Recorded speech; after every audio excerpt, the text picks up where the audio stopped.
That's only driving range, over the net, out to 13, down the T-tracks, down 18, through the drive-through of Manelli's Dry Cleaners and into the back of the hearse Thud, the almost human, drove working for the Peaceful Rest Mortuary.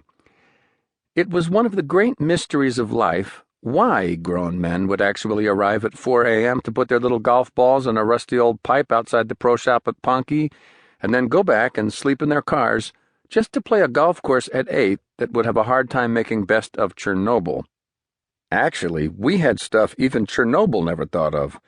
For a time, the front 9 at Ponky was the Dorchester City dump.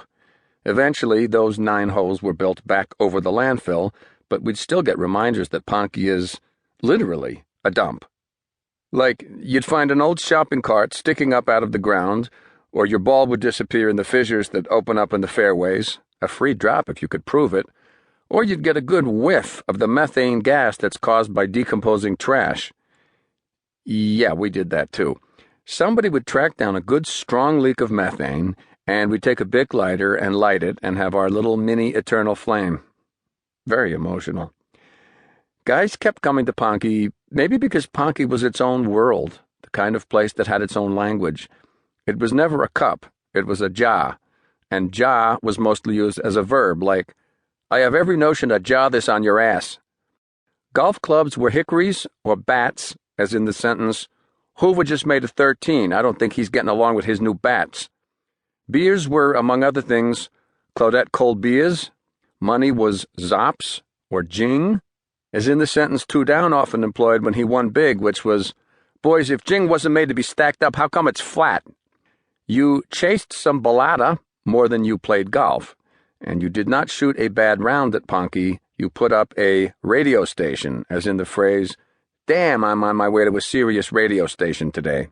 Magic 103, worse, Zoo 105. It always pissed us off, that possibly the worst golf course in America.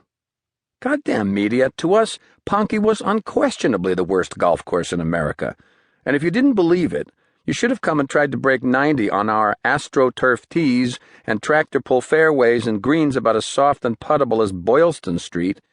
This is the kind of place Ponky was. We had 150-yard markers that weren't 150 yards from anything in particular.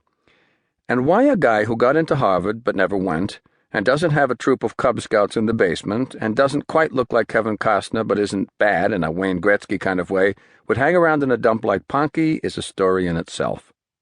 My real name is Raymond Lee Hart, and I guess I had no excuse. It's just that Ponky was the only place I had any real friends, and golf was the only thing I really did, I suppose. Well, except for my lame job, which was writing lame, glowing reviews of lame books for a lame outfit called Publishers Reviews. Other than Ponky, I was about as alone as one's sock. My mother got lucky and out of Boston, which is the same thing, I suppose, and lives in San Diego now. My father, the very respected CEO and part-time kid murderer of the First Boston Bank, hadn't spoken to me in 6 years, which was convenient because I hadn't listened in 10. How the word trust got into his title as a backstabber, ain't it? And my only brother, Travis, had been dead, 6 years? 6 years. Some coincidence there, huh? Of course, a chop was not a hard thing to be. All you had to do was buy us around once in a while and take on a small golfing wager without being bothered by harmless little gestures like Velcro ripping on your backswing or guys suddenly getting whooping cough as you stood over a 4-footer or somebody swinging the flagstick on the backswing of your putt so that the cloth whip sounded like a helicopter. Not that Ponky itself didn't give you enough distractions. Right in front of number 8, there was a rusted-out, wheelless, stripped-out, Jello-green 57 Chevy, which meant you had to get your tee shot up quick, but not so quick as to clip the half of the Boston Globe billboard overhanging the tee box. We also boasted a very, very bad deli featuring a very, very bad cook, Blue Chow, a Cambodian refugee. Blue Chow's finest culinary delight was her bacon sandwich surprise, bacos, mayonnaise, and parsley.